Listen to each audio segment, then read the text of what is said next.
Actually guys, maganda naman po yung bagong labas sa smartphone ni Realme, yung Realme 16 5G. Dahil nga po sa formang iPhone Air nga po na design niya. Ang problema lang po sa may smartphone na yan, grabe po yung presyo niya.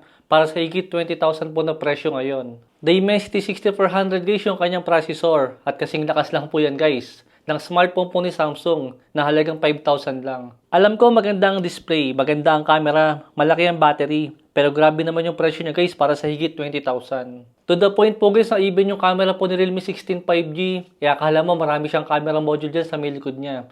Guys, naka-single camera lang po siya na mayroong 50 megapixel lang po. Guys, sa sobrang overpriced po ng smartphone niya ni Realme, bigla po naging sulit yung isang overpriced din po na smartphone na mula po kay Oppo.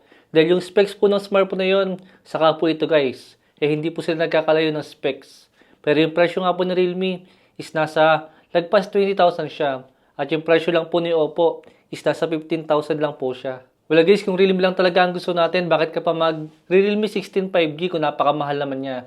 Guys, di hamak na mas maganda po. Yung Realme 15 5G, mas mura siya, and yet mas mabilis po siya sa may gaming. Mas maganda yung kanyang performance. Tapos yung presyo lang po niya, nasa 15,000 lang. Compare po sa may Realme 16 5G na formang iPhone Air. Pero mas mahina po siya, and yet mas mahal pa yung presyo. Nandiyan po yung link sa baba guys kung gusto nyo pong order ng smartphone na yan.